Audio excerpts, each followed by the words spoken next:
भारत के एक गांव में रामू किसान अपने छोटे से परिवार के साथ रहता था। उसके पास 2 एकड़ जमीन थी जिसे उसने अपने पिता से विरासत में पाया था। खेत उसकी जिंदगी और सांसों से भी बढ़कर था। रामू की पत्नी गंगा हमेशा उसका हौसला बढ़ाती थी। 2 छोटे बच्चे, बेटा सोहन 10 साल और बेटी राधा 7 साल, मासूमियत से पिता के चेहरे पर मुस्कान लाने की कोशिश करते थे। एज संघर्ष और दुख। रामू हर साल बारिश का इंतजार करता, लेकिन कभी सूखा पड़ता तो कभी बाढ़ आ जाती। एक बार तो ओलावृष्टि ने उसकी पूरी फसल उजाड़ दी। कर्ज बढ़ता ही गया। साहूकार हर हफ्ते घर के बाहर खड़ा होकर चिल्लाता, रामू, अगर कर्ज नहीं चुकाया तो जमीन बेचनी पड़ेगी। रामू के दिल पर यह बोझ दिन रात बढ़ता जा रहा था। बच्चे अक्सर पूछते, बाबूजी, हमें नए जूते कब दिलाओगे? रामू के पास जवाब नहीं होता।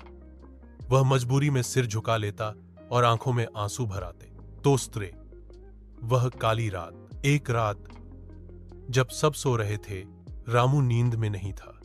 आसमान में चांद चमक रहा था। उसने अपनी पत्नी और बच्चों को सोते देखा। बच्चों के पैरों में टूटी हुई चप्पलें थीं और उनका पेट अधपेट भरा हुआ था। रामू ने गंगा के पास बैठकर धीमे से कहा, गंगा, मैं हार गया। मेरी मेहनत मेरे बच्चों का भविष्य नहीं बचा पा रही। गंगा की आंखें भर आईं। रामू, हिम्मत मत हारो, भगवान सब ठीक करेगा। लेकिन रामू का दिल टूट चुका था। खेत में आखिरी सांस रामू धीरे धीरे अपने खेत में गया। वही खेत जिसने उसे बचपन से उम्मीद दी थी। उसने आसमान की ओर देखा और कहा, हे धरती मां, माफ करना, मैं अब और नहीं लड़ सकता। मेरी आत्मा तेरी गोद में समा जाएगी। सुबह जब गांव वाले खेत में पहुंचे तो उन्होंने देखा, रामू ने पेड़ से फांसी लगा ली थी। पूरा गांव दहाड़ मारकर रो पड़ा। औस परिवार का दर्द गंगा अपने बच्चों को सीने से लगाकर चिल्ला रही थी, रामू, हमें किस हाल में छोड़ दिया?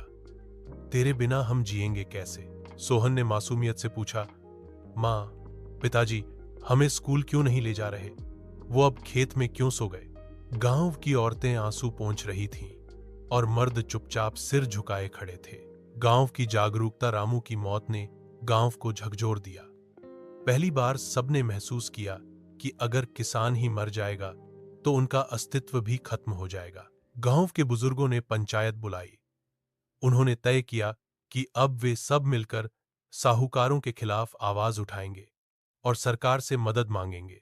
गांव के नौजवानों ने मिलकर किसान सहकारी समिति बनाई। उन्होंने तय किया कि अब से कोई भी किसान अकेले कर्ज का बोझ नहीं उठाएगा, सब मिलकर मदद करेंगे। एक नई उम्मीद। कुछ महीनों बाद सरकार ने भी ध्यान दिया। रामू के परिवार को मुआवजा और बच्चों की पढ़ाई के लिए सहायता मिली। सोहन ने कसम खाई, मैं बड़ा होकर अपने बाबूजी जैसा किसान बनूंगा, लेकिन कभी हार नहीं मानूंगा। गांव के लोग हर साल फसल कटाई के बाद रामू की याद में एक दीप जलाते और बच्चों को बताते, देखो, किसान ही असली भगवान है। अगर किसान ना हो तो कोई भूखा रह जाएगा। और वह संदेश, रामू की मौत सिर्फ एक किसान की मौत नहीं थी, बल्कि हजारों किसानों की पीड़ा की आवाज थी।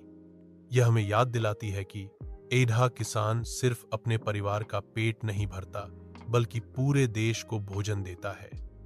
एढ़ा हमें किसानों की मदद करनी चाहिए, उनकी समस्याओं को समझना चाहिए।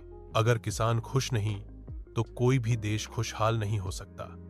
किसान का दर्द देश का दर्द है।